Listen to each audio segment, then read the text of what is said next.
Hello Ishan जी। हाँ अनु, अब बतावा का होत बा? व्हाट्सअप? यहाँ पे सब गड़बड़ हो गइल बा। का भइल? सब ठीक त बा ना? I am in hospital Ishaan ji. पापा के पार्शियल पैरालिटिक अटैक आइल बा। Oh my God. अभी वो कैसन बाड़े? अभी ठीक बाड़े, लेकिन डॉक्टर कहले बाड़े उनके कुछ देर अंडर ऑब्जर्वेशन रखिए। थैंक गॉड ही इज ओके। और लेकिन अचानक ही सब कैसे भइल? अभी तो हमनी के बात भइल रहे, सब कुछ तो ठीक रहे, राइट? ठीक नहीं खे रहल ईशान जी। सम्राट जी की वजह से सब कुछ बेघर से गइल बा, और आज पापा के जो अटैक आइल बा ना, वो भी सिर्फ और सिर्फ उनके वजह से आइल बा। एक सेकंड अनु, मतलब सम्राट की वजह से सब कुछ बिखर गइल बा? अनु साफ साफ बोला, बात का बा?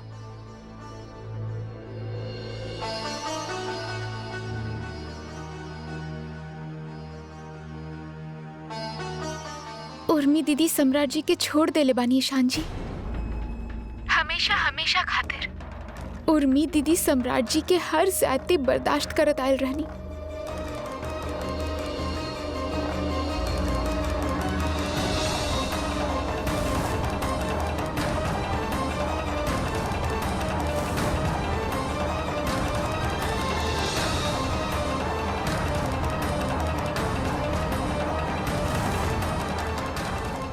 लेकिन जब वो दीदी के धोखा देले, वो बर्दाश्त ना कर पाईनी। एक के बाद एक ही परेशानी उनके सिर्फ तकलीफ देने। उनके चेहरा से तो जैसे हंसी गायब ही हो चुकल बा। बहुत परेशान रहेली हुई ईशान जी, बहुत।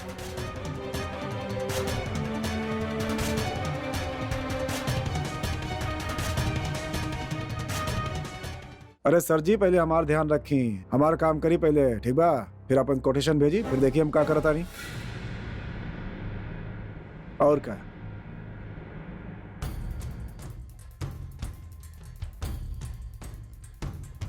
I'll call you back soon.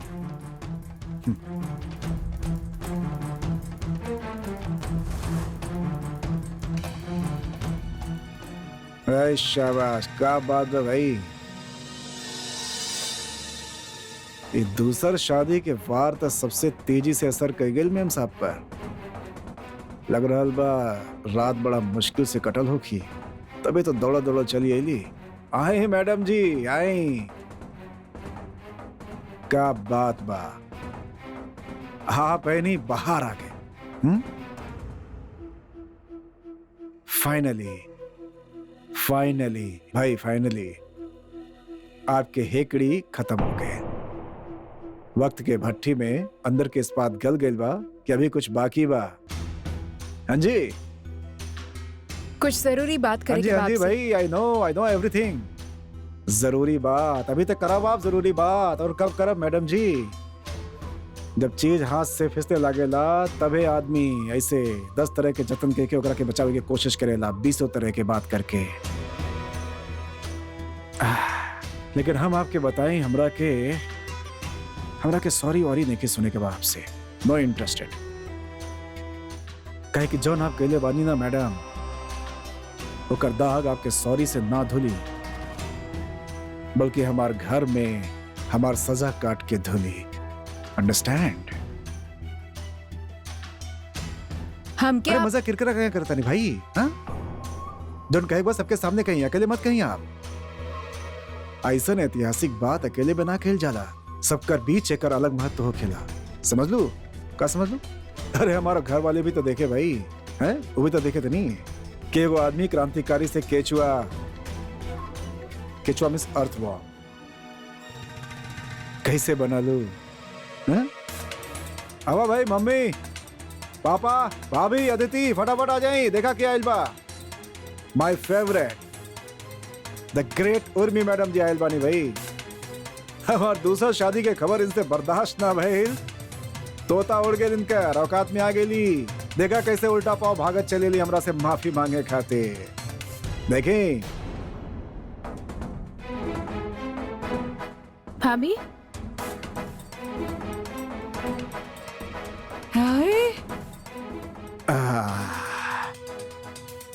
ई तो फिर आ गई। अरे अभी तो आवे के रहल माते, बता रहे हमरा यहन ही जियत मरत एहन हमरा पास हमार पैर में पड़े कि माफ कर दा हमरा, ऐसा अन्याय मत करा हमार और हमार बच्चा के साथ। कहें सही कहता नहीं ना मैडम जी? देखिए हम आप सबके एगो बात बताएं, हम इनके माफ ना करे वाला बनी। हाँ लेकिन यहाँ एक घर में रह के इजाजत जरूर दे दी चला, लेकिन अब ये घर इनका खातिर जेल के बराबर होगी। आप लोग चाहें तो माफिया भी सुन सके ना भाई। हाँ?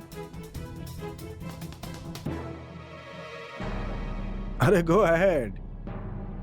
हाँ बताइए, एक बात बताइए हम आपके, ऐसा अकड़ू लोग के मुंह से सॉरी सुनने में जो मजा बना वो कोनो चीज में नहीं है। द ग्रेट फील ट्राइड। बताओ तो नहीं, हम फरमाइश करिए, आप सारा डिमांड पूरा कर, आप सारा फरमाइश पूरा कर।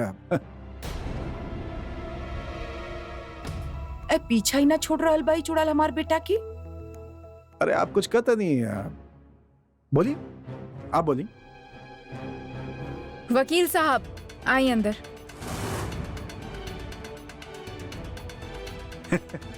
अरे वकील के पकड़ के कहे लायल बानी, लिखित में माफीनामा सुनाई, क्या जरूरत रहे चीज के?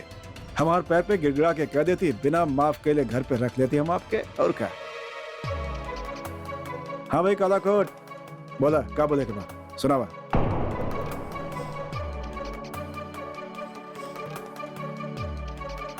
मिस्टर सम्राट सिंह राठौर, एक के भाई दुनिया में और यहाँ बैठल बा, आगे बोला। अदालत से आपके नाम पे नोटिस बा। का नोटिस बा? का तमाशा का भाई?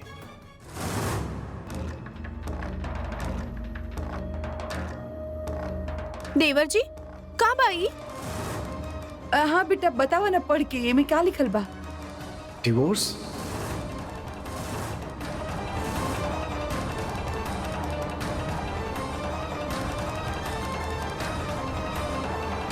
Divorce notice?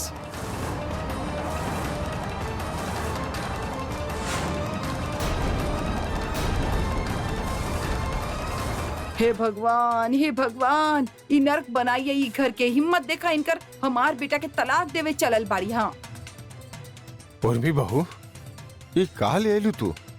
तलाक दिहल चाहताड़ू तू? हैं? का भाई सब काले कैल बनी? सम्राट सिंह राठौर से मांगा आप डिवोर्स? शक्ल देखने बनी आप अपन, जेकरा से लड़की शादी करे खातिर मरे ली सम्राट सिंह राठौर को डिवोर्स दे बाप बानी क्या आप? ज्यादा हवा में मत उड़िए आप, बताओ तो नहीं हम। आप ही के तो रास्ता साफ कर रहे बानी। दूसर शादी करे के बाना आपके? जब तक ही तलाक ना दिए तो दूसर शादी कैसे करिए आप?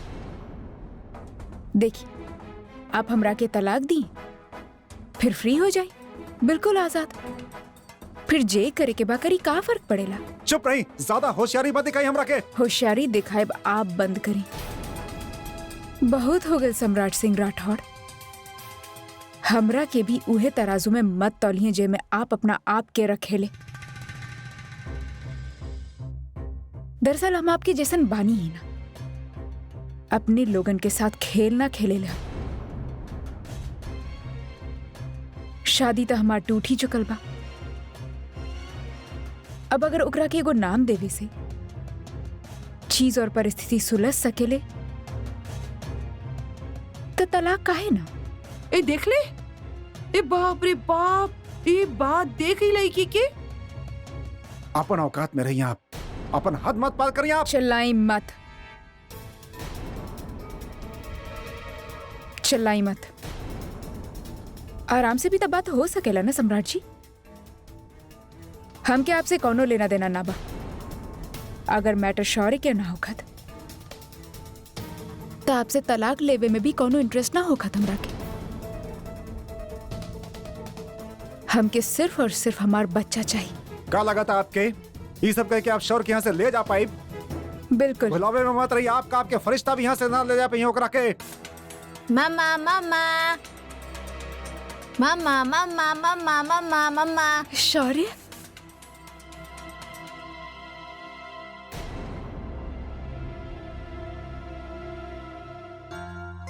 मम्मा आप हमरा के प्रॉमिस कैले रहनी ना, यही खातिर आप हमरा के लेवे आइल बाड़ू ना। हाँ बेटा, मम्मा अपन प्रॉमिस कैसे तोड़ सकेली? हम अपन राजा बेटा के प्रॉमिस कैले रहनी ना कि मम्मा आपके लेवे आई, यही खातिर आ गई नहीं। चल शौर्य कहीं ना जाए, चलो ऊपर ऊपर लेके जाए करा के। हम मम्मा के साथ जाए।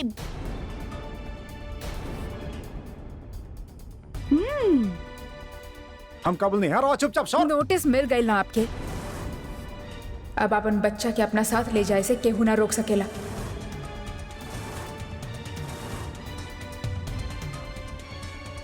कहले रहनी आपसे सम्राट सिंह राठौड़, अपन बच्चा के अपना साथ लेके जाए हम भी अपन बेटा खातिर आपके ईट से ईट ना बजा देनी ना तो हमार भी नाम उर्मी नहीं के।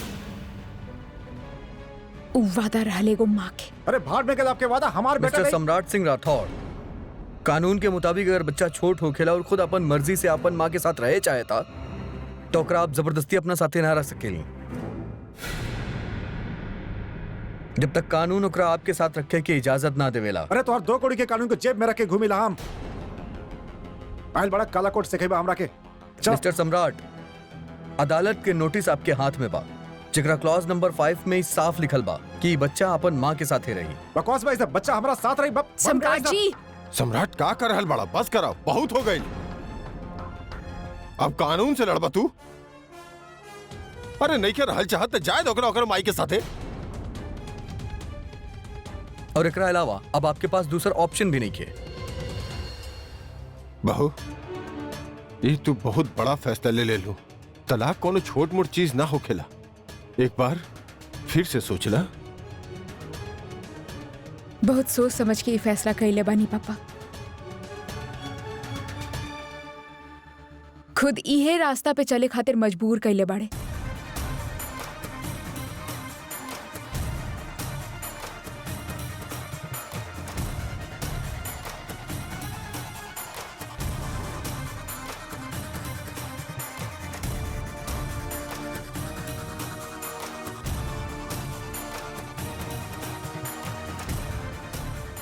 आए हाय हाय, जा जा हमार पीछा छोड़ो।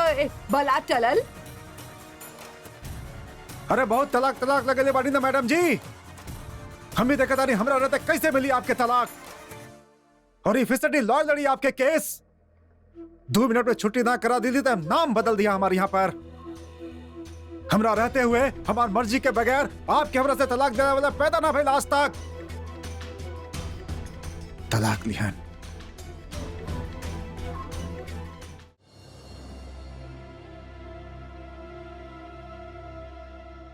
उफो, एजे तो रख ले रहनी हम।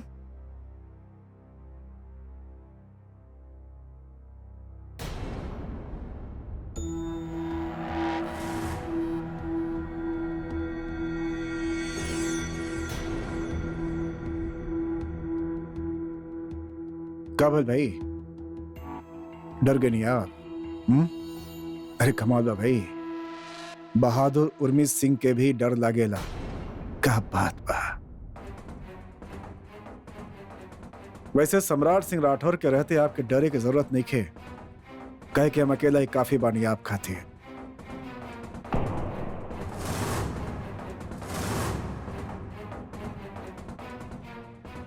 आपके तलाक के कागजात साइन कर देले बानी हम।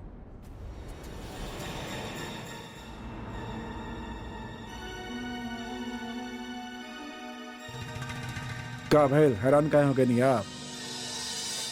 का लगत रहे साइन ना करब डिवोर्स ना देब आपके हम? मर रहल बनी हम आप खातिर, यह लगल आपके?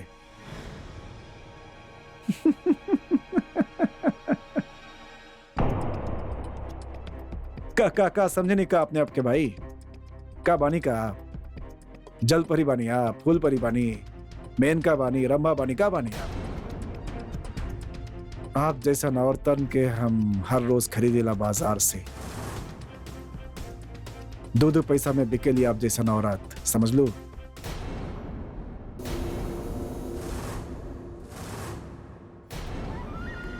जेकरा आप खरीदेले सम्राट सिंह राठौड़, उ हम जैसन औरतन ना हो खेली।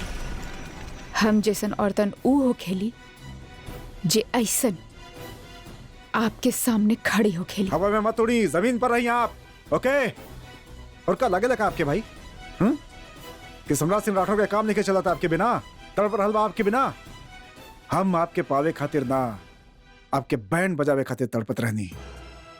यही सोचत रहनी कि घर वापस आए तो वही नरक बनाए हम आपके वही घर में, लेकिन आप वो रास्ता बंद कर देनी। करो बात ना भाई, दूसरा रास्ता खोल दे ले बानी हम। देखी तबाही तो आपके होके रही है, कोनो दूर आए नहीं खे। फिर चाहे जौना तरीका से होके घर वापस ना आए नहीं आप, केस ते लड़ा। और हम भी आपकी केस में पागल भिखारन ना बना देनी तो कहिया आपके बच्चा के आपसे ऐसन छीनब ना हम कि ओकर परछाई भी नसीब ना होगी आपके।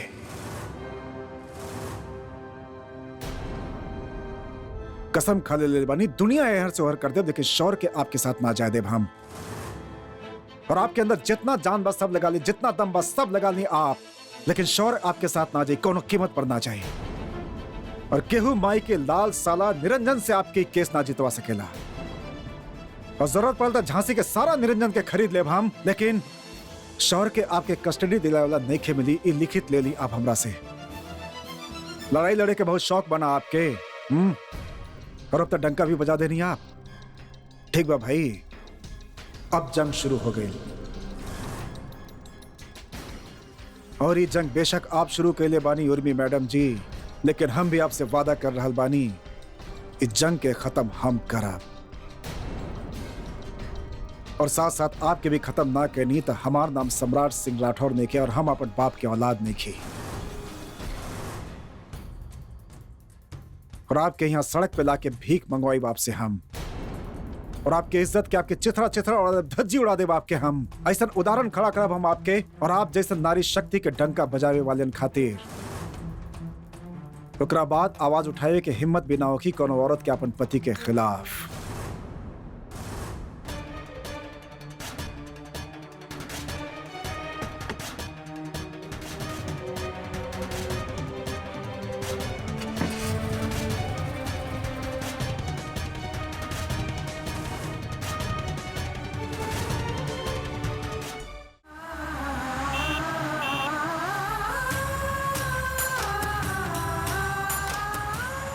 आपके बच्चा के आपसे ऐसन छीनब ना हम कि ओकर परछाई भी नसीब ना होगी आपके।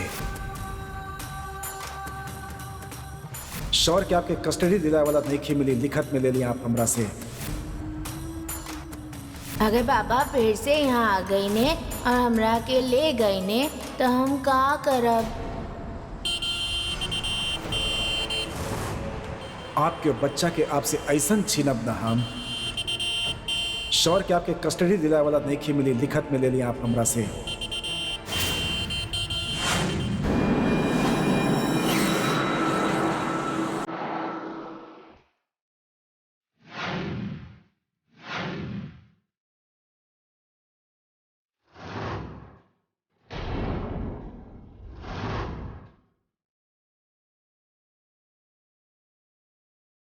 उर्मी, उर्मी, उर्मी, उर्मी, उर्मी,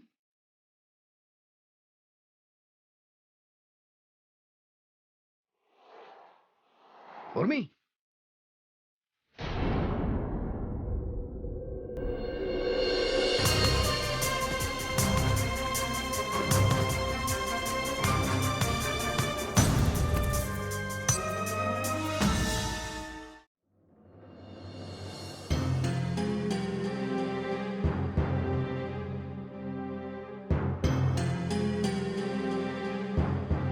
गॉड प्लीज उर्मी के ठीक कर दी।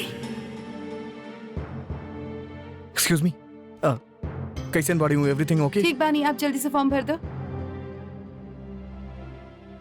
ई नहीं सिस्टर, बट उनके एग्जैक्टली भइल का बा? कोनो टेंशन के बात तो नहीं के ना? ड्रिप लगल बा। ड्रिप का है? ऐसन का भइल के ड्रिप के जरूरत पड़ गई? ई सब आप हमसे मत पूछे, डॉक्टर साहब से जाके पूछे। हमके लेट हो रहल बा, हमरे ड्यूटी के टाइम खत्म हो गल बा। पेशेंट थोड़ा देर में डिस्चार्ज हो जाई।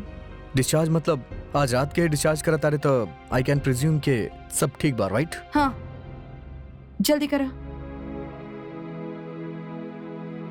Here you go, all done. Cash counter वहाँ पर जाके पैसा भर दी। हर हाँ हाँ हाँ। वहीं पे। ई ले मैडम हमरे लास्ट पेमेंट के फॉर्म। चला मैडम, लेट हो रहल बा, हम चलत बानी। इका आधा अधूरा फॉर्म साइन तो ले लू, लेकिन रिलेशनशिप का बा ई लिख लू ही ना एमे। अरे मैडम, प्रेग्नेंट लेडी की लेके आयल बा, ओकर पति होखी ना।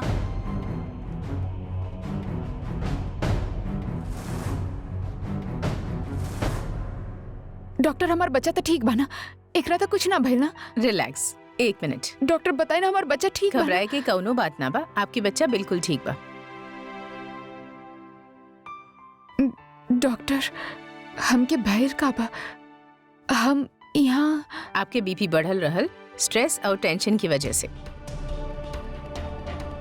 वैसे आप काफी वीक लग रहल बानी।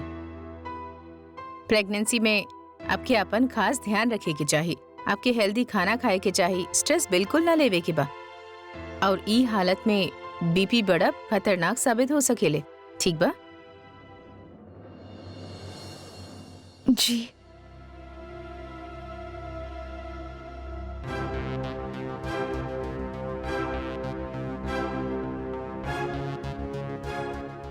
डॉक्टर, हम यहाँ आई नहीं कैसे? के लेके आयल हमके? एगो बहुत भला इंसान बानी, आप बहुत किस्मत वाला बानी। उस सही समय पे आपके यहाँ लेके अइले, साथ ही साथ आपके इलाज भी करवाइने, ना तो कुछ भी हो सकत रहल। अच्छा के बाऊ, हम मिले चाहत बानी। बाहर ही बानी हो, हॉस्पिटल के फॉर्मेलिटीज कर रहल बानी।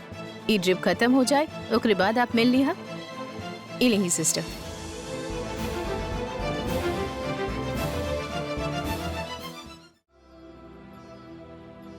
Excuse me, yes.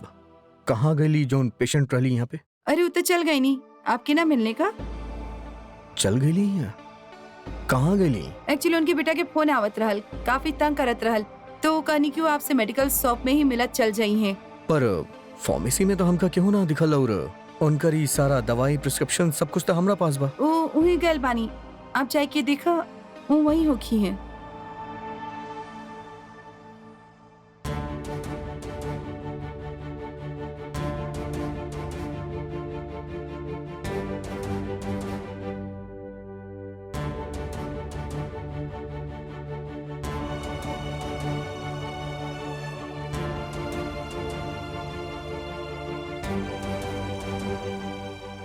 Excuse me जी, यहाँ कोनो ब्लू साड़ी में लेडी आइल वाली का? तो उनकरे के ढूंढ तनी आप। जी अभी अभी आयल रही, शायद बाहर गिल बड़ी।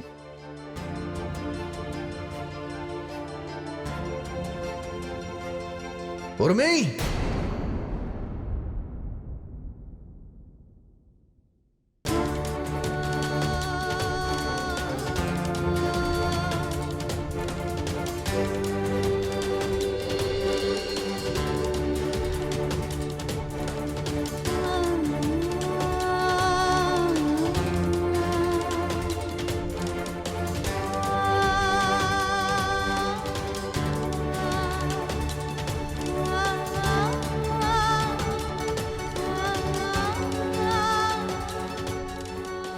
आप? हाँ हम कैसे का देखा तारू? पहचान लो ना? अरे हम इतना भी तो ना बदल ली। ईशान, आप यहाँ? तू हमरा से मिलने भी नहीं जात रहलू काहे? अच्छा पहले ई पकड़ा, दिस इज योर प्रिस्क्रिप्शन एंड ये आपके दवाई। उजे हमके लेके आयल रहनी, वो कहाँ बानी? वो हॉस्पिटल के मेडिकल शॉप से मेडिसिन लेवे गल बानी, जब के प्रिस्क्राइब कल गल बा। आप हमके यहाँ लेके आयल रहनी? हाँ उर्मी, हम ही रही, हम ही तरह हॉस्पिटल लेके आई नी। Again class exclusive for a perfect timing. By the way तू वहाँ करत का रहलू? अरे भला रोड पे भी केहू ऐसे चले लगा? बीच सड़क में बेहोश होके लापरवाही से चलत जात बाड़ू, ट्रैफिक आवत बा आजू बाजू। एगो लड़की के खातिर शादी के फैसला कितना बड़ा फैसला हो खेला। हम बस यही जाने चाहत बानी, कहीं हमारी फैसला गलत ना बा। जौने इंसान के साथ हम पूरा जिंदगी जिए वाला बानी, वो अच्छा तो बानी ना?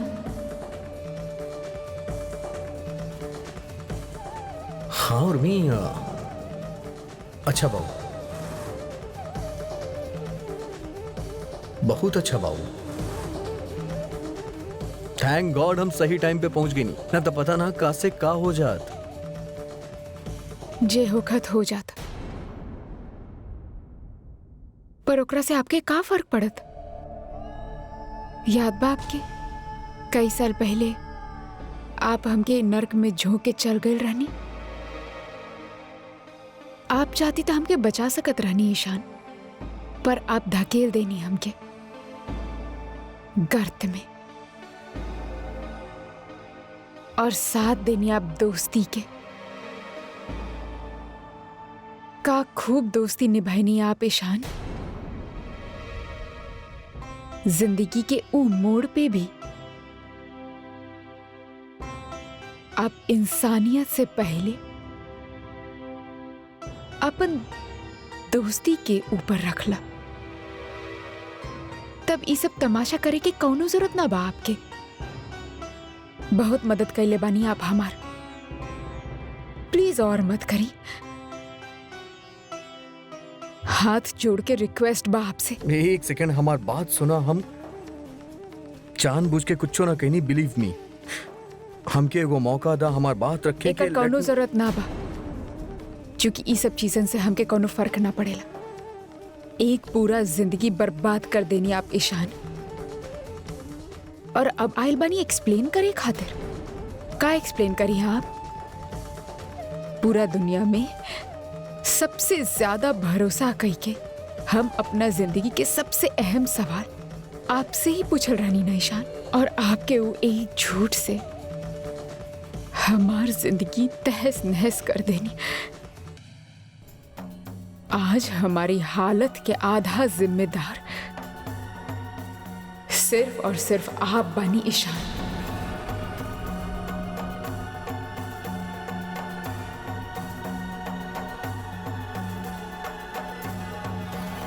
और अब हमके बचावे के नाटक बंद करिए आप। एक दोस्त सीना में छुरा घोप के जाला, और आप उहे पे मरहम लगा के पहले तब महान बने की कोशिश करेले, और फिर अपन दोस्ती के भी जस्टिफाई करेले। कौने तरह के इंसान बनी आप?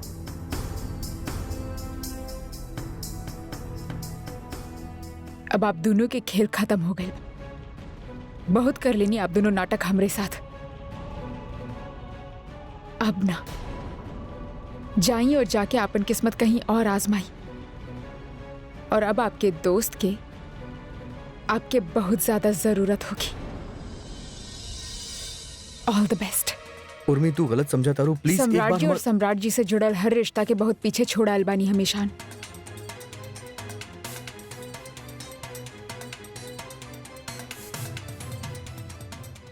और खास तौर पे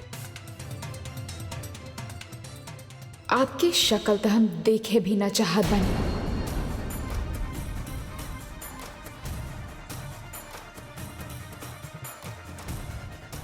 सम्राट जी डंका के चोट पे पूरा दुनिया के सामने हमके ठगले।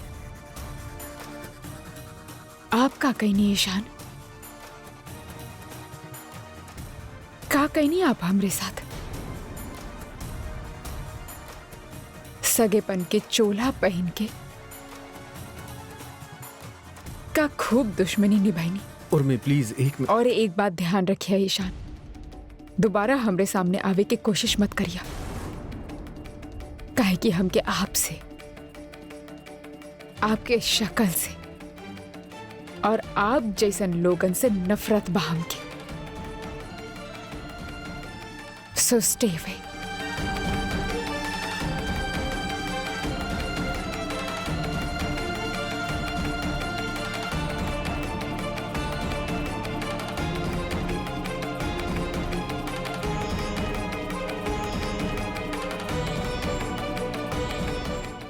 अरे रिक्शा भैया सुना, रिक्शा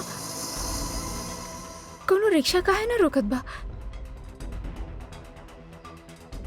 बस भी ना आवत बा। अच्छी बात बा।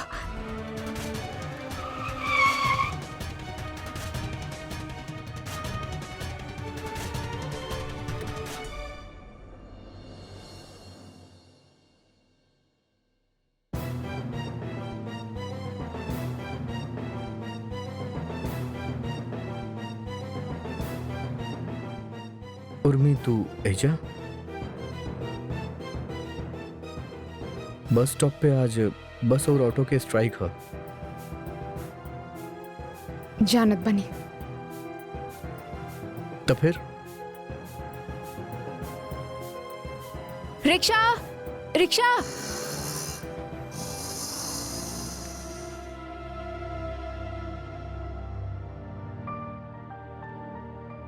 आज कोनो रिक्शा रुकी ना। चला हम घर छोड़ देता नहीं तरह के। ओकर कोनो जरूरत ना ईशान, हम चल जाए। और कैसे जेबू तू? आपके फिक्र करे के कोनो जरूरत नहीं है। कोनो भी तरह से चल जाए हम। उर्मी जिद करे के जरूरत नहीं है। बेवजह पैदल चल के जेबू का? हाँ उर्मी हम कहनी पागलपन छोड़ा, गाड़ी में बैठा, चाहे तू हमरा से बात मत करिया। सुनसान इलाका बा, इट्स नॉट सेफ उर्मी।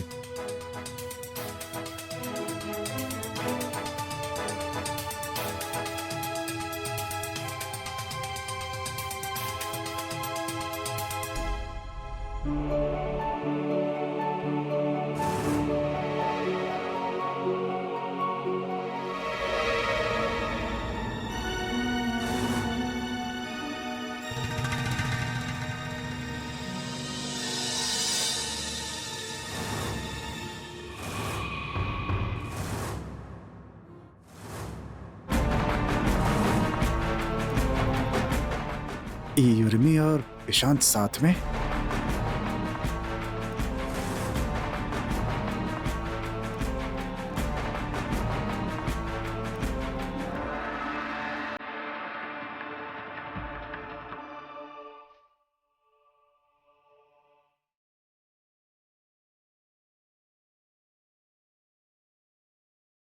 बेटा जी,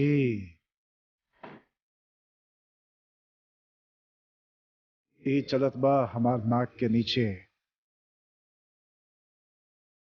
ईशान द ग्रेट हमार बीवी के दुख के सहारा बन गए बाड़े। चक्कर चलत बा दोनों में। एक हाथे दोस्ती के दांव पर लगे लेते। सही सोचत रहनी हम। इस साला ईशान के बुरा नजर शुरू से रहल हमार बीवी पर, आज साबित हो गए।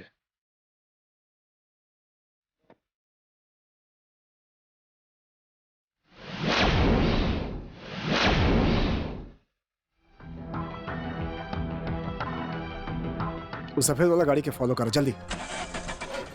आज छोड़ा ना हम। अबे क्या करता ला, जल्दी करा। अबे जल्दी करा ना। अबे क्या करता ला, जल्दी करा। स्टार्ट करा गाड़ी जल्दी। गाड़ी स्टार्ट ही क्यों होती? अबे क्या गाड़ी स्टार्ट तो गाड़ी की चाबी घुमा। अरे निकल जाइए सब। क्या जरूरत है रोके की यहाँ पर? अरे निकल गया ना, गाड़ी रोक देगा यहाँ पर। अरे यार, अबे तोरा के छोड़ ना साले, ही कुचल दे गाड़ी के नीचे, चिपका दे तोरा के गाड़ी के नीचे। हट हट घटिया ड्राइवर।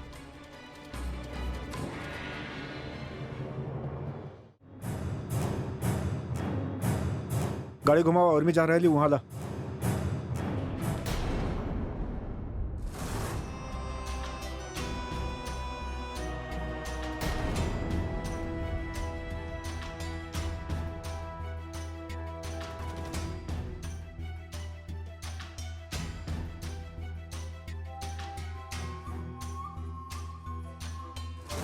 आज तो तोरा से अपन हर सवाल के जवाब लेके रहा। वो देखा तनी कैसे ना देबू जवाब। जबान हलक से खींच के ले जवाब। तो हर सारा करतूत के खुलासा तो हर मुंह से सुनल चाहता नहीं हम। ओकरा बाद हम तोरा के बताई।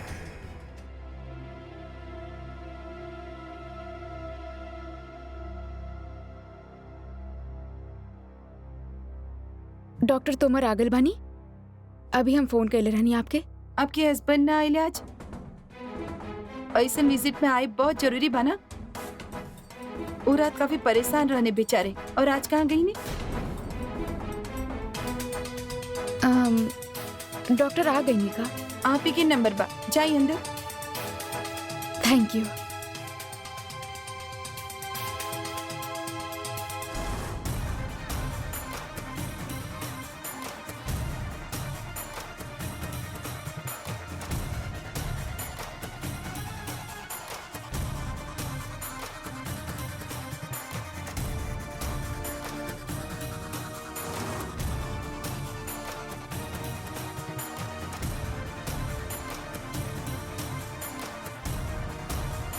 ये अभी लेडीज जन गलबड़ी काहे खातिर आयल रहली?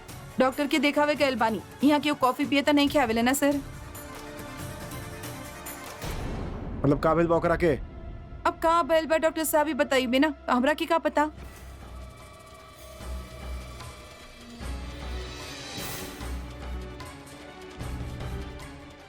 देखिए वो गायनोकोलॉजिस्ट के पास आयल बाड़ी हो, कोनो सीरियस प्रॉब्लम तो नहीं है बना? प्रेग्नेंट बाड़ी हूँ। प्रेगनेंसी अपने आप में बहुत बड़ा प्रॉब्लम बा। ये बात की मर्द लोग ना समझ सकेले। आप ना सही कहता नहीं, बिल्कुल हम समझता नहीं कहा कहता नहीं। आप ये बताइए, आप कितना महीना के प्रेगनेंसी भाई? काहे बताइए मैम आपकी? हु आर यू? इतना इंक्वायरी काहे कर रहल बड़े आप? हस्बैंड बानी हम उनकर। हस्बैंड बड़े और हमरा से पूछ रहल बड़े कितना महीना के प्रेगनेंसी बड़े? पागल समझ रखले बड़े का हमरा के? कहाँ हो क्या आप उनकर हस्बैंड? जानी लो उनके हस्बैंड के हम। पिछली बार आयल रहले हो का? अच्छा बहुत हो गए सर। आप जे भी बाड़ी यहाँ से निकली। यही तरह हम पेशेंट की इन्फॉर्मेशन के उसे सेंड ना कर सकीले। कैसन बात करता नहीं, दिमाग खराब हो गया बा। हम बानी होकर हस्बैंड, ओके, और हमारा अधिकार बा जाने के। आप बताइए हमरा के। बस इतना बेवकूफ ना बानी हम। हमरा पास रिकॉर्ड बड़े उनकर। अभी बतावत बानी, रुकिए आप।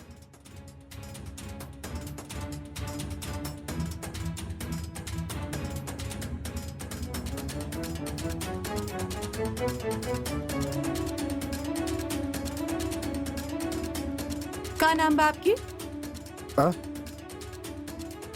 सम्राट सिंह राठौर। इनके हस्बैंड के नाम सम्राट सिंह राठौर ना बा।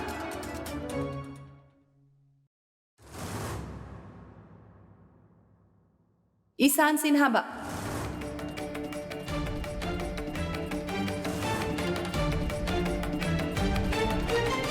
देखिए पिछली बार आयल रहले हो, उनकर शकल भी याद बा हमरा के।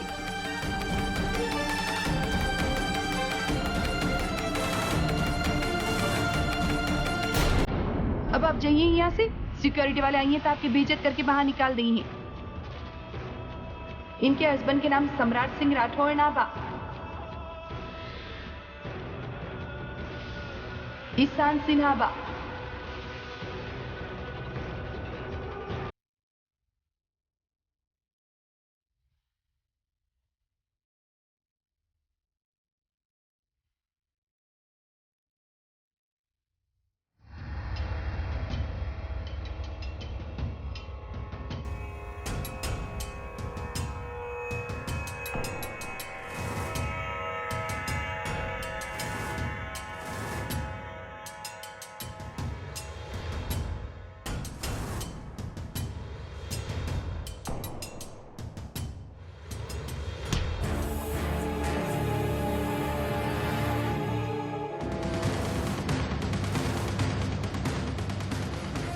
प्रॉब्लम का बा? का चाहता रहा हमरा से? तोर जान बे, बोल देवे का? नाना तोर जान छीने आइल बानी।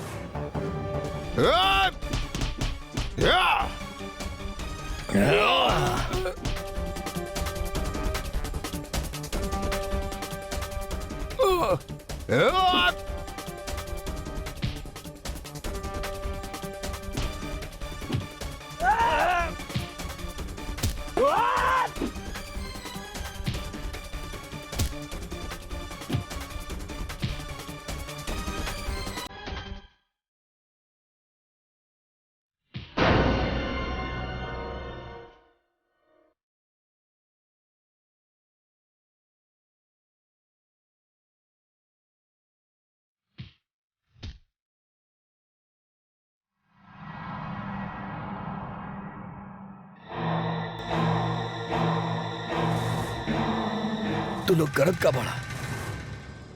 हम क्या मर बनाता?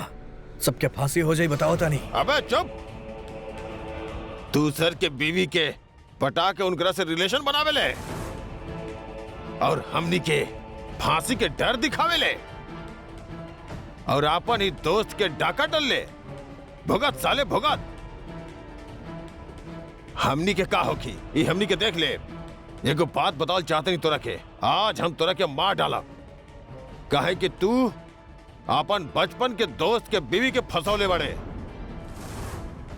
और वो भी बाहर से आके यहाँ पे तोरा मारे के सुपारी मिलल बा। तू तक गईले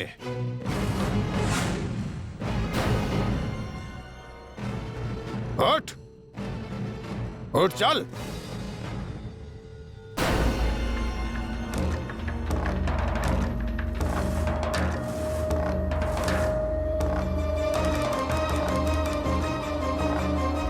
या!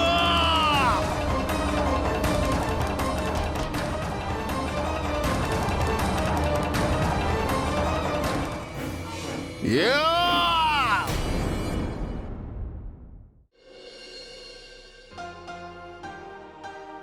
तुम्हारा राजा बेटा बड़ा ना, तो वैक्सीनेशन भी लग गई। अब मम्मी घर जाके आपके बढ़िया से डिश खिलाई। का? वो तो टॉप सीक्रेट बा, मम्मा घर जाके बताई। ओके।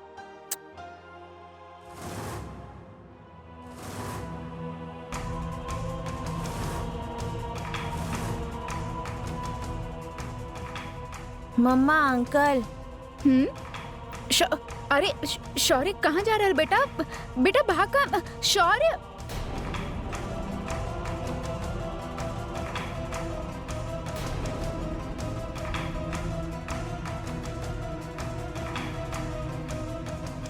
शौर्य बेटा ई का तरीका बा? अब काहे भाग गईला यहाँ पे? मम्मा शौर्य इधर आवा, चला। का भइल अंकल के? कौन अंकल?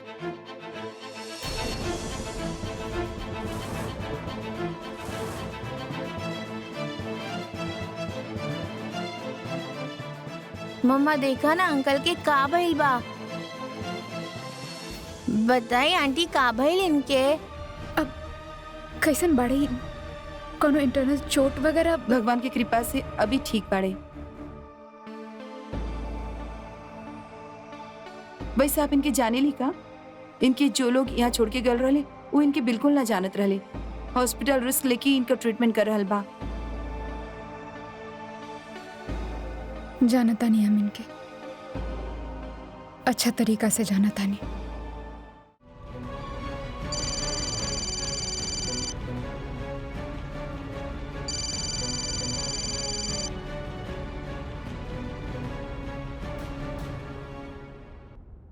आंटी हम अभी आवता नहीं।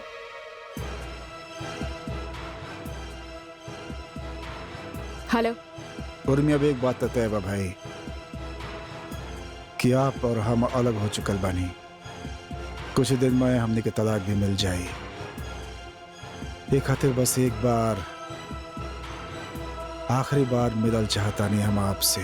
मिले तो हम भी आपसे चाहता नहीं सम्राट सिंह राठौड़। और एक बात ना, बहुत से बात करे के बाद आपसे। तो देर को ना बात के भाई, फटाफट आई। हम आपके ही वक्त आपके इंतजार कर रहल बानी। देर तो हम भी ना करे चाहता नहीं अभी, और ये वक्त आए हम आपके पास। क्लब फायर में इंतजार कर रहल बानी हम आपके।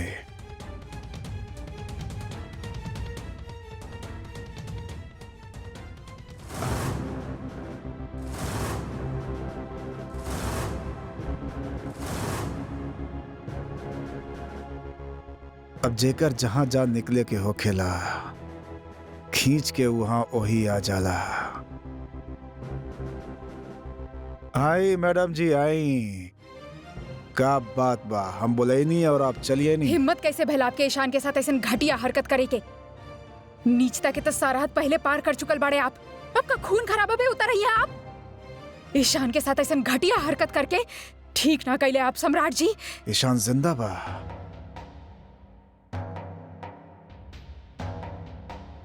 मरल ना उस साला।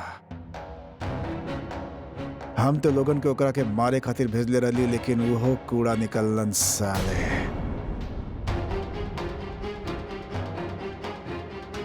सही कह रहल बानी। अगर वो मर गेल होत ना तो मंजरी अलग होखा। लेकिन इतना तो हमके पता ना कि ओकरा मरे के बाद आप चूड़ी तोड़े या सिंदूर मिटावे वाला काम करती कि ना करती। कैसे की सब चीज हमरा खातिर बा। लेकिन इतना जरूर पता बा कि आप दुखी बहुत होती, बहुत रोती, टूट जाती हैं आप। बाकी ना, अब समझ में आए कि आपके आंख में अंगारे कहाँ धधकत रहल।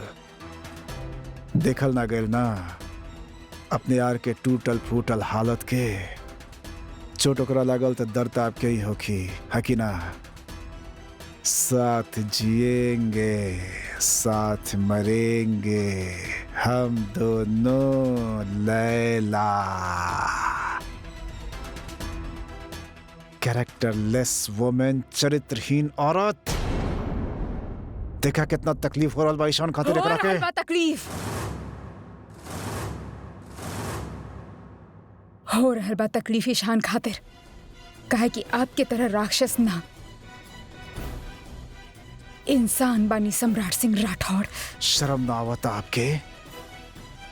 अपन जियत जगत पति से अपन यार खातिर झगड़ता नहीं आप, ब्लडी घटिया औरत। अरे आपसे अच्छा था हम रहनी, बाहर रिश्ता तो ना जोड़नी हम अपन मस्ती खातिर, लेकिन आप पर तो थू बाप पर थू। आप तो घर ही बसा ले ली वो मक्कार के साथ, मर्द खोर कहीं के। आपन गंदा जबान के लगाम दी सम्राट सिंह राठौर। गंदा नाली गंगा नदी के अगर गाली देवे तब गंगा नदी खुद मैली ना हो जाए। और एक बात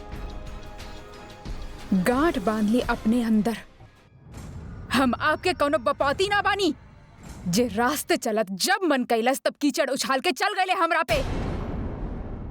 और आपके खातिर बेहतर होगी कि आप अपन औकात में रहे, काहे कि औरत जब बदतमीजी पे आवेली तब मर्द के जियल मुश्किल कर देवेली। तो आप हमरा के अपन औकात दिखाई, औकात दिखाई। हम बताए आपके आपके औकात। और एक बात कान खोल के सुन ली, हमरा वजह से ईशान के कौनो तरह के नुकसान पहुंचावे के गलती मत करिया आप, और ओकरा के बीच में लावे के कोशिश भी मत करिया। ईशान बीच में आ चुकल बा मैडम जी, आ चुकल वो बीच में। का लगा था आपके क्या आप रंगरेली बनाओ ताड़ी हमरा के खबर नहीं क्यों कर? हाँ जी, आप अयाशी करा ताड़ी हमरा के पता नहीं के? सब पता जी मैडम जी, सब पता बा हमरा के। ओके, हमरा के छोड़ के ओकर बिस्तर गरम कर रहल बानी आप बास्टर्ड।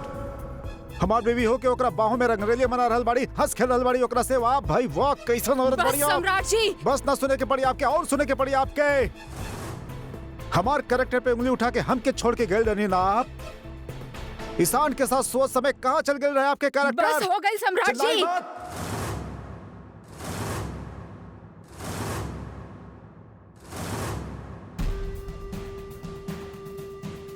पति राम चाहिए और खुद चरित्रहीन बनके घुमा ताड़ी मैडम जी, बताइए आप हमरा के। और अब तो ईशान के बच्चा के मां बने वाली बड़ी बतावा। लेकिन हम ही हरगिज ना होके दे, आपके कोख में पड़े ईशान के बच्चा के हम ना पले दे। मरे के होके एकरा के और साथ में आपके भी। काबिल चौक कहे गए नहीं हैं कि हमके कैसे पता चल गए, है ना मैडम जी? पाप बाई, और पाप कबो छुपेला ना, होके मिटा के फोड़ दिहल जाला। और अब हम एक के मिटाए।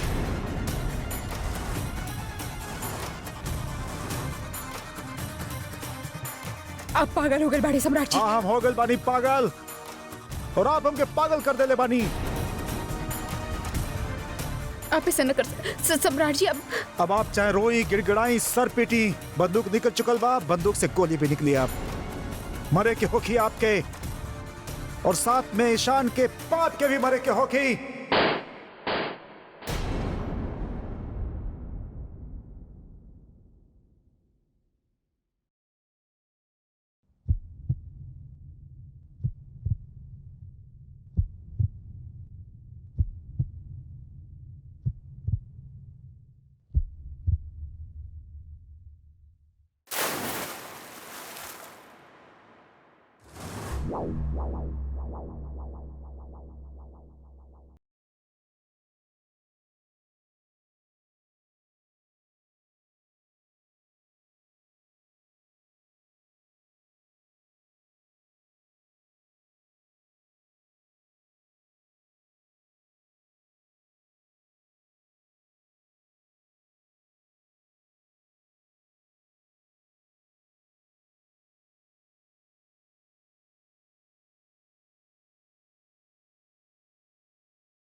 सुषमा जी, आपके मालूम रहे ना कि उर्मी प्रेग्नेंट भी है, लेकिन आप हमके बतौनी ना।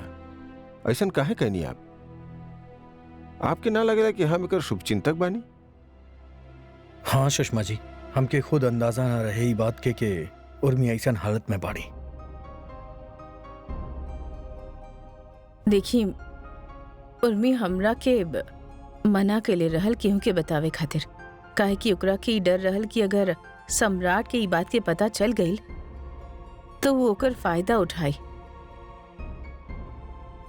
यही खातिर चुप रहने आप ठीक कहा तनी सुषमा जी, अगर सम्राट की बात के पता होता वो ई बात के जरूर स्पॉइट करत, और सिर्फ स्प्लॉइड ही कहे हमके तो लागेला कि वो ई बात के हथियार बना के वो उर्मी के खिलाफ इस्तेमाल करत। आप हमरा के तो बता सकत रहनी। ऐसा तो रहे ना कि हम जाके सम्राट के बता देती ही बात।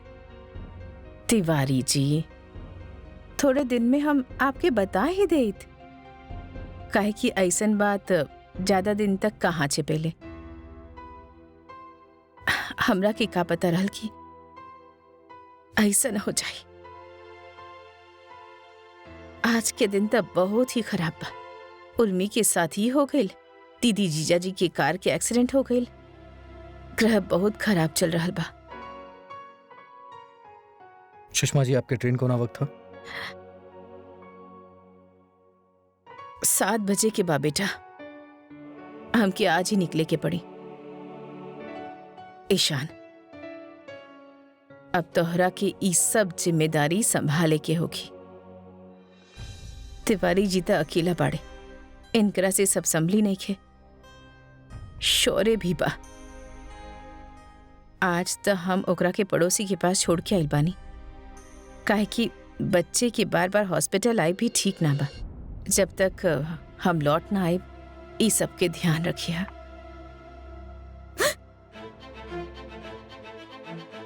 उर्मी, उर्मी बेटा,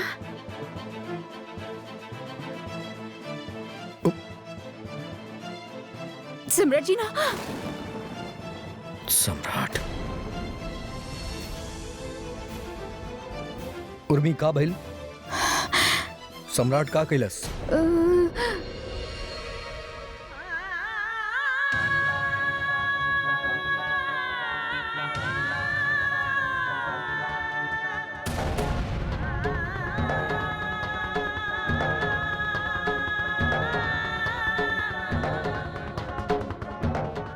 ईशान, हम कहाँ बने? उर्मी, तू ई वक्त हॉस्पिटल में बाड़ू। आंटी, हम हॉस्पिटल में?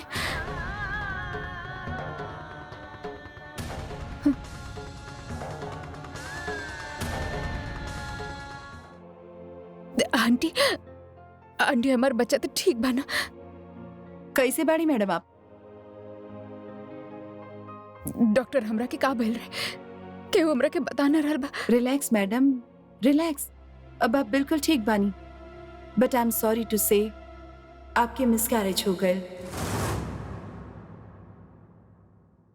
You have lost your baby.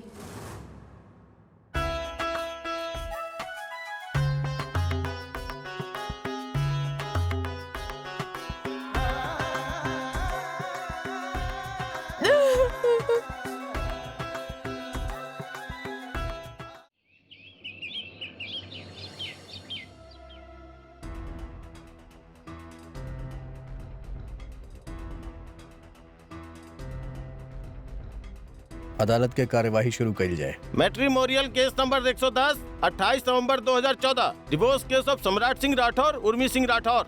Mister Samrat Singh Rathore ji जज साहब, आपके तरफ से ही केस के हैंडल करा था। योर ऑनर, हम निरंजन खन्ना। ओके, एंड उर्मी सिंह राठौर जी, आपके मुकदमा के हैंडल करा था।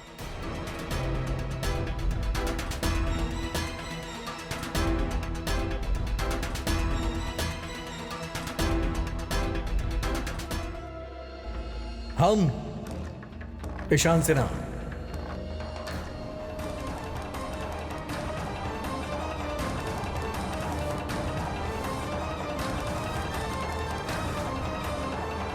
Sorry for the delay my lord, but Mrs Urmi Singh Rathore के केस हम लड़ब।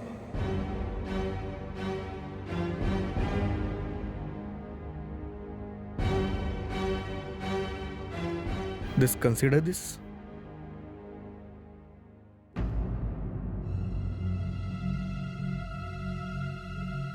अब बैठ जाओ उर्मी बेटा, डरा मत, सब ठीक हो जाए।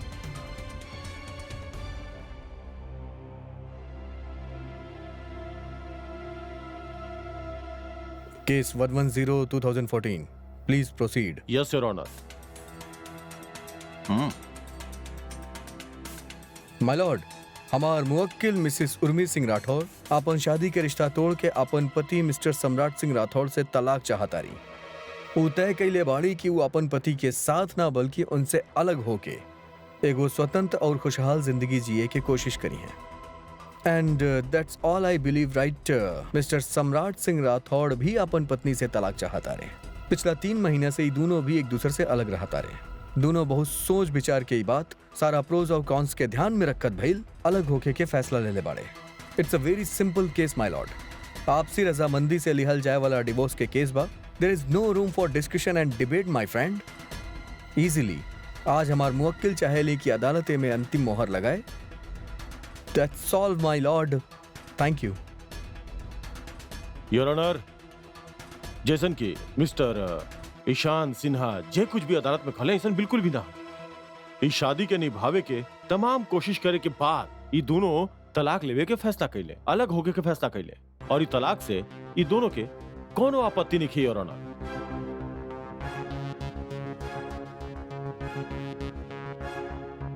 मिस्टर एंड मिसेस राठौर, हमने आप दोनों से बारे में बात करे चाहता नहीं।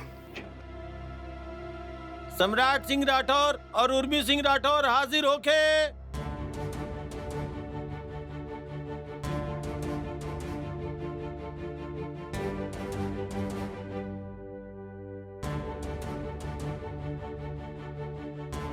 गुड मॉर्निंग जज साहब। मिस्टर सम्राट सिंह राठौर, आप तलाक खातिर तैयार बानी?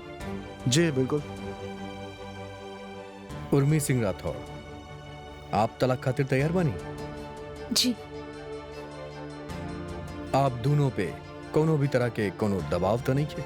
खास तौर पे उर्मी सिंह राठौर आप पे। ना जज साहब, हम अपन मर्जी से ही तलाक लेवे चाहत बनी। ठीक बा, आप लोग जा सकेली। जी।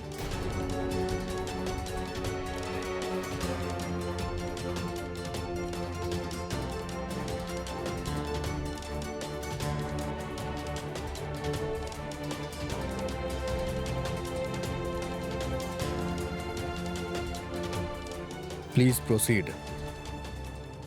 माय लॉर्ड, हमार मुवक्किल उर्मी सिंह राठौर के 5 साल के बेटा बा मास्टर शौर्य सिंह राठौर।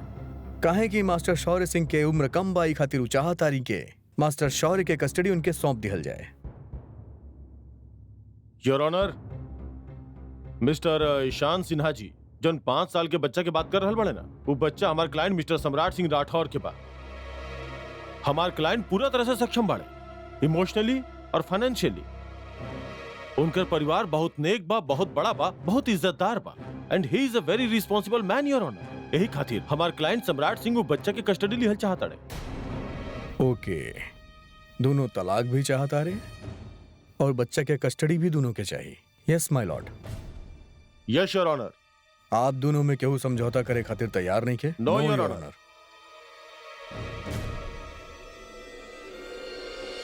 तो ऐसा स्थिति में आपके बच्चा के कस्टडी से रिलेटेड अलग से कागजात पेश करे के पड़ी। जी हाँ योर ऑनर, हमार फाइल एकदम रेडी बा।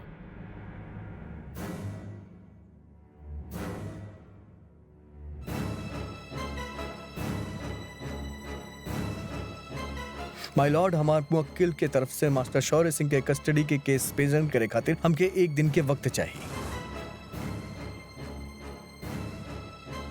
हम अदालत से दरख्वास्त करतानी कि हमके 1 दिन के समय दिहल जाए। ना ना ना ना ना मिली 1 दिन के बदौलत भाई। अरे काहे मिली 1 दिन का समय भाई? बाप के कोर्ट में कहीं ना मिली। जो बात करे बा आजे करी ना भाई, का मतलब बा? Order order. माय लॉर्ड, ई होत का बा? हमनी अदालत में बानी या कोनो मछली बाजार में? दुनिया के हर अदालत में वकील वक्त मांगेला ताकि वो रिसर्च कर सके, केस के डेप्थ के एनालिसिस कर सके, ताकि पुख्ता फैसला सुना सके। पर यहाँ तो माजरा ही कुछ और बा। आपके मुवक्किल मिस्टर सम्राट उल्टा अदालत पे दबाव डाले की कोशिश करता रहे। This is contempt of court my lord, ये अदालत के तौहीन है। Mister Samrat Singh, behave yourself. अदालत के कार्यवाही आपके कहे से ना चली। अदालत के अपन कार्य करे दी, ना तो आपके खिलाफ अनुशासनात्मक कार्यवाही कईल जाई। आइंदा ध्यान रखिए। योर ऑनर, अपन क्लाइंट सम्राट सिंह राठौर की तरफ से हम अदालत से माफी मांगता नहीं, लेकिन हमारा अदालत से कोई दरख्वास्त बा। मिस्टर सम्राट सिंह राठौर की आक्रोश के पीछे के भावना के समझे के कोशिश करी। योर ऑनर, ये आदमी का करी? मिस्टर सम्राट अपन बच्चा से बेइंतहा मोहब्बत करेले। उनकरी दिली इच्छा बा कि बच्चा के कस्टडी जितना जल्दी होके उनकरा के मिल जाए, ताकि बच्चा के जे प्यार ना मिलल और जौन परवरिश ना मिलल, जौन से बच्चा महरूम रहल बा, वो सभी बच्चा के दे सके। बस योर ऑनर, अपन बच्चा से दूरी और ओकर गैर मौजूदगी से योर ऑनर इनकरा के बहुत शॉर्ट टेम्पर बना देले। यही खातिर जब मिस्टर ईशान अदालत से एक दिन के मोहलत मांगले तो ये अपन आपा खो बैठे और कुछ नहीं। योर ऑनर, हम एक बार फिर अदालत से माफी मांगता नहीं। मिस्टर ईशान, कोर्ट आपके एक दिन के मोहलत देता।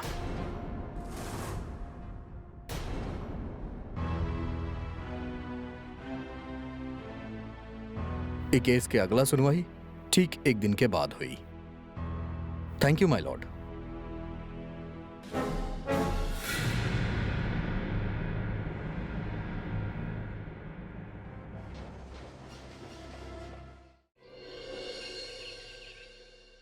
केस नंबर 110, नवंबर 2014। अदालत के कार्यवाही शुरू करी जाए। Thank you my Lord. My Lord, जैसे कि हम आपके पिछली हेयरिंग में बतैले रहनी कि हमार मुवक्किल मिसिस उर्मी राठौर के 5 साल के बेटा बा मास्टर शौर्य सिंह राठौर, यानी मास्टर शौर्य के उम्र 7 साल से कम है। इस एज ब्रैकेट के बच्चन के सबसे ज्यादा अहम जरूरत का है? माँ के साथ, माँ के प्यार, माँ के परवरिश। और हमार मुवक्किल हमेशा अपन बच्चा के बहुत अच्छा परवरिश और उम्दा माहौल देले बारी। माय लॉर्ड, बच्चा आज भी अपन माँ के साथ रहेला और वो खुद अपन माँ के साथ ही रहे चाहेला। आज हम अपन मुवक्किल के सारा कंडीशन और डिटेल प्रेजेंट करके अदालत से विनती करतानी कि वो मास्टर शौर्य के बेहतर भविष्य के खातिर उनकर कस्टडी उनके माँ के ही सौंपे। That's all my lord. Thank you. I object your honour. हम मानता नहीं कि सम्राट सिंह राठौर और उर्मी सिंह राठौर के बेटा की उम्र 7 साल से कम बा, और अकॉर्डिंग टू लॉ अगर बच्चा के कस्टडी के केस होखे तो अमूमन बाय डिफॉल्ट बच्चा के ओकर माँ के सपुर्द कर दिहल जाला, ताकि वो माँ वो बच्चा के सही माहौल में बड़ा कर सके, ओकर सही तरीका से परवरिश कर सके। हमके बहुत ही अफसोस के साथ ही कहे पड़ रहा बा योर ऑनर कि दैट नॉट मिस उर्मी। मिस उर्मी ना तो बच्चा के सही माहौल में बड़ा कर सकेलिन और ना ही सही परवरिश दे सकेलिन। यही खातिर कि मिस उर्मी बच्चलन बाड़ीन, कैरेक्टरलेस बाड़ीन। आई ऑब्जेक्ट माय लॉर्ड। हमार साथी वकील के औरत पे ऐसे बेबुनियाद और घटिया आरोप ना लगा सकेले। योर ऑनर, अगर हम मिस उर्मी पे नाजायज रिश्ता रखे के इल्जाम लगौले बानी तो जाहिर सा बात बा हमार पास ओकरा के साबित करे के सबूत भी होखी। योर ऑनर, अब हम अदालत के सामने मिस उर्मी के नाजायज रिश्ता के खुलासा करे वाला बानी। योर ऑनर, वो इंसान जेकर साथे मिस उर्मी के नाजायज रिश्ता बा वो के वो ना, वो इंसान जे मिस उर्मी के बेस्ट फ्रेंड बा, वो इंसान जे मिस उर्मी के केस लड़ रहा बा, वो आदमी बा मिस्टर ईशान।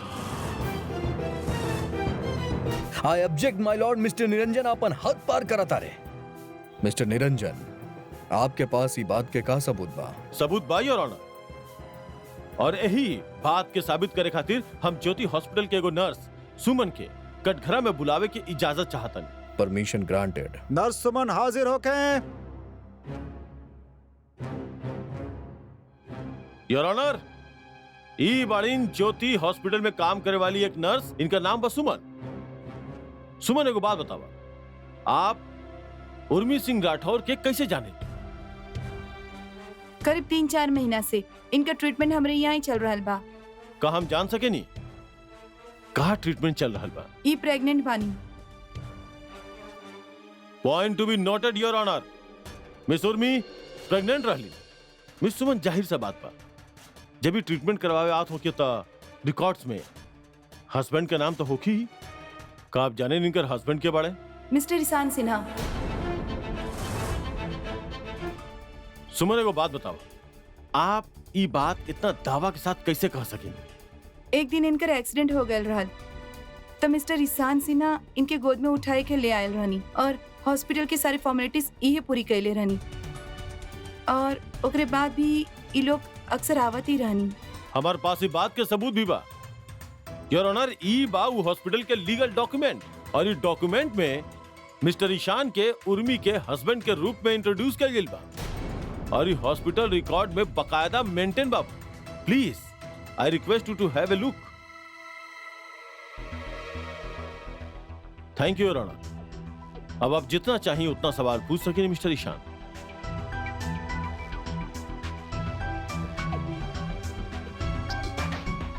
मिसिस सुमन, अभी आप कहली अदालत में कि हम मिसिस उर्मी सिंह राठौड़ के साथ है कई बार उनका चेकअप खातिर आयल बानी आपके अस्पताल में। तो जाहिर से बात बा हमने कई बार मिलल होगा। तकरीबन कितना बार मिलले बानी? कई बार।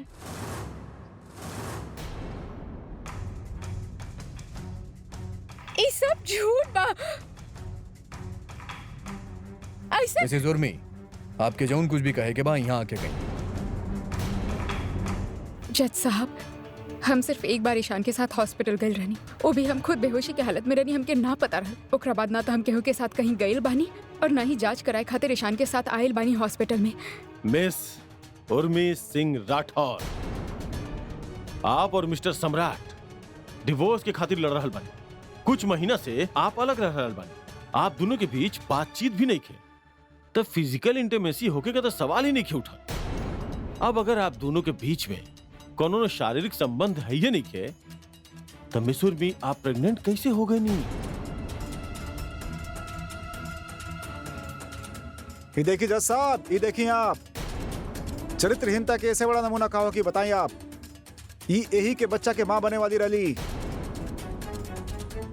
ये घटिया नीच बच्चलन औरत ये हमारे बच्चा के का पाली का? आप बताइए भाई, पॉसिबल नहीं कि पाल पाए? आप जैसे बना दियो के बकवास बंद करी आप चुप सम्राट करिए जी। बच्चा ईशान के ना आपके रहल।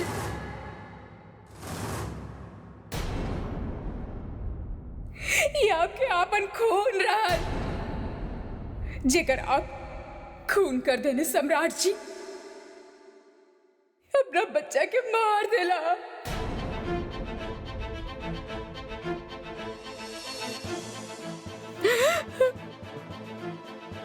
झूठ मत बोलिए आप, प्लीज झूठ मत बोलिए आप।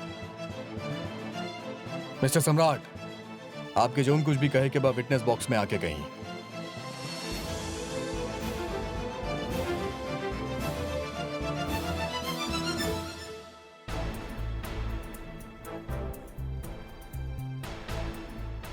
झूठ मत बोलिए आप। जज साहब ये झूठ बोल रहा बाड़ी, 100% झूठ बोल रहा बाड़ी। कोनो सच्चाई नहीं है इनके बात में। इनका चोरी पकड़ गई थी, अपना आपके बचावे खातिर 10 तरह के बहाना बना रहल बाड़ी। हमके अच्छा से पता बा जज साहब ही ईशान के बच्चा रहे। हम इतना कितना महीना हो गए हम इनसे दूर ही रहनी, हो ही नहीं सकल। कंफर्म ईशान के बच्चा बा, कंफर्म गारंटी। बच्चा ईशान के ना रहल सम्राट जी, बच्चा आपके रहल। हम आपके बच्चा से प्रेग्नेंट रहनी।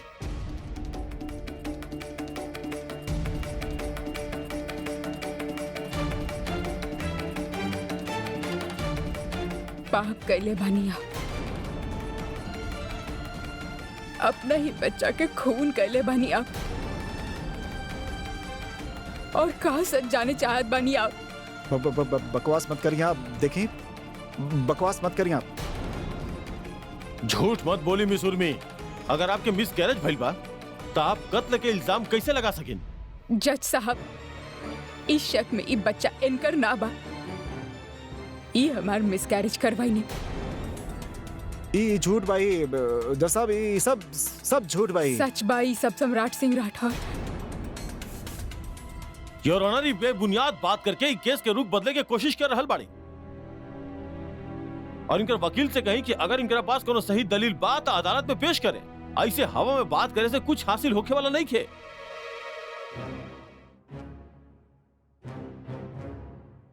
ये बात के सबूत भी जल्द मिल जाए मिस्टर निरंजन, पर फिलहाल माय लॉर्ड, हम आपके सामने एगो और अहम सबूत पेश करे चाहब। Please.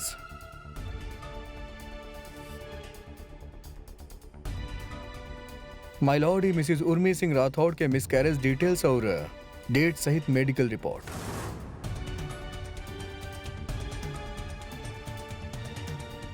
Mister Samrat Singh Rathore, Mrs उर्मी के फी टेस्ट और आपके डीएनए टेस्ट के मैच करावे से पता चलेला कि वो बच्चा आपके रहे।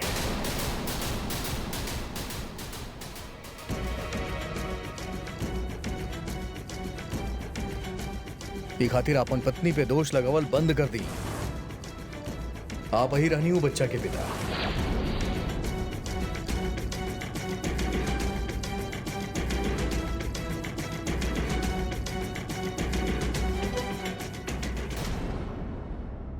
माय लॉर्ड, डिटेल्स और रिपोर्ट से साबित होखेला कि हमार मुवक्किल चरित्रहीन ना बल्कि एगो बहुत जिम्मेदार और खुददार औरत बाड़ी।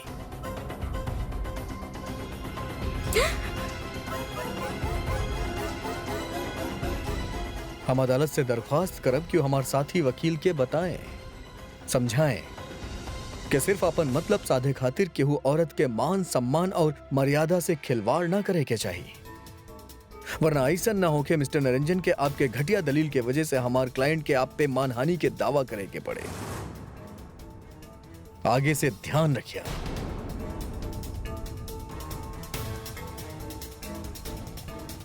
आगे से ऐसा गलती अदालत बर्दाश्त ना करी mister Niranjan. The court is adjourned.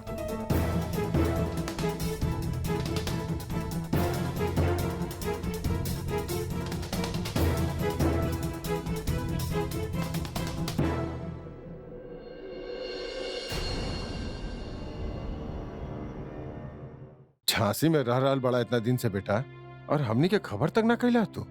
हाँ, सम्राट से बहुत बड़ गलती भइल बा ईशान बेटा। वो खुद भी शर्मिंदा बा ई सब करके। अरे सुना, तू बोलत काहे ना बाड़ा? जब बात करा ना ओकरा से जाना बेटा। जा।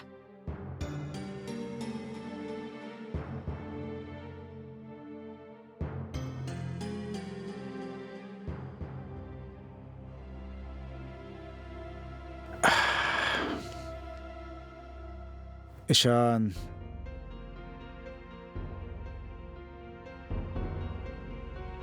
माय ब्रदर, हम फिर से माफी मांगता नहीं तोरा से यार, दिल से मांगता नहीं यार। ये सब कुछ बहुत हो गया यार। ईशान, खत्म करता नहीं यार, मिट्टी डाला है सब यार। हम क्या सब कुछ पहले जैसन चाहें। हम क्या हमारे बचपन के दोस्त ईशान हमके वापस चाहें, मिली हमके। यार का हो गइल बा तोरा? का कौन चक्कर में पड़ गइल बड़ा तू? उर्मी हमार बीबी रहली, पता बातों के का भइल बा? तो स्टोरी सुन ले बड़ा तू, ओकरा मुंह से सुन के आ गेला, हमार मुंह से सुन ले बड़ा कहानी। सुना, एक बार सुन ले बड़ा। ईशान, हमार जिंदगी में उर्मी से पहले तू रहला, तू हमार दोस्त रहला, और आज भी बड़ा और रहबा भी। हाँ बेटा, एकदम सही कह रहल बाई। तारा हमार दोस्ती चाहिए सम्राट, ठीक बा? देनी हम तारा क्या अपन दोस्ती। अरे आज से सम्राट और ईशान फिर से दोस्त बाड़े। तब बताओ और कहा चाहता रहा हमरा से? अरे यार छोड़ देना उर्मी की केस यार। काहे चक्कर में पड़ा बड़ा तू अपने दोस्त के साथ दा? हाँ ईशान भाई साहब, अगर हम दोनों मिल गई ना तो दुनिया तबाह कर सके नहीं। ये बात तय बा। उर्मी का चीज बा भाई। हाँ सही बात बा। ओके सम्राट, डन। और अगर हम तारा से कुछ मांगी तो तू हमके देबा का? अरे जान हाजिर बा, मांग के तो देखा तू। तू उर्मी और शौर्य के छोड़ दा।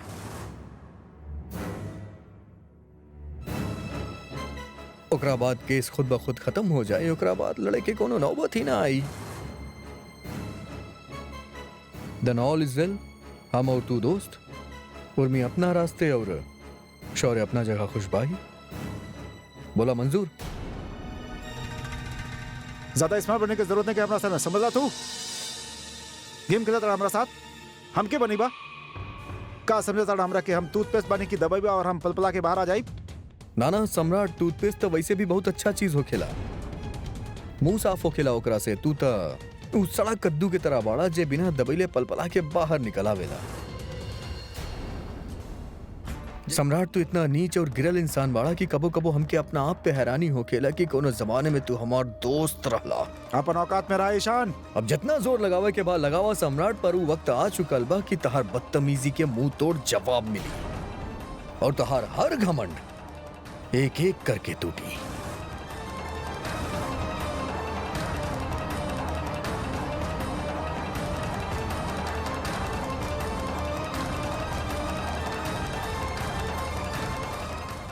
अब आगे का करेगा मिस्टर निरंजन? वो ईशान के बच्चा था पर भारी पड़ रहा बा। मिस्टर सम्राट सिंह राठौर, अगर भूसा के किला बनाइब ना तो इहे हश्र होखी। ई उंगली मरनी और ढेर। वो लइका हमरा पे निरंजन खन्ना पे भारी पड़ रहल बा। ऐसन वकील के हम अपन उंगलियन पे नचावी ने मिस्टर सम्राट सिंह राठौर। कोर्ट में लॉयर्स के हमारे सामने पतलून गीला हो जाला। ई जे कुछ भी भइल बा ना, इस सब आपके बेवकूफी और लैक ऑफ इन्फॉर्मेशन की वजह से भइल बा। अरे अच्छा भला आपके केस के छोड़ चुकल रहनी हम, लेकिन बहुत बड़ गलती हो गई हमरा से। हम कहनी ना ये आदमी तकलीफ में बा, हम इनकर केस लड़ब, लेकिन आज हमके लग रहा बा कि हम सबसे बड़ गलती कर यार बार बार ही मत करिए यार आप प्लीज। एक ईशान बा देखा कैसे खड़ा रहेला अपना क्लाइंट के साथ, कुछ भी कर ले छोड़ ना रहल बा ओकरा। जानता नहीं कहां है खड़ा वो अपन क्लाइंट के साथ। मिस्टर सम्राट ओकर पास सच के खजाना बा, एक के बाद मोती निकल रहल बा उस सच के। का बा हमनी के पास बतावा, आपके सच के पोटली में का बा? सिर्फ एगो शक के बिना पे अपन पत्नी उर्मी के बच्चलन साबित करे चला रहनी। का भइल? आप तो खुद फंसबे कहीं, साथे साथ हमार सालों के बनल इज्जत के मिट्टी में मिलावे पे तुलल बनी आप। अब जे भइल वो हो गइल, अब का कर सके नहीं भाई। अब आगे बढ़ी, अब आगे बढ़ के देखी का बा। ओके देखा हम कोनो चांस नहीं खेले हल चाहत। ईशान जनबाऊ पूरी तैयारी से आयल भाई, हमके पता बा। अब आप देखी का करे के बा। एक मिनट था,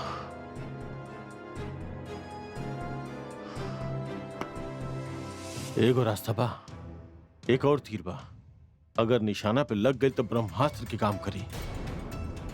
उर्मी के केहू आपन अदालत में आके गवाही देवे, जेकर की गवाही अदालत में मान होके वजन होके। ऐसा उर्मी के केहू आपन गवाही दे दी ना तब बात बन सकेला।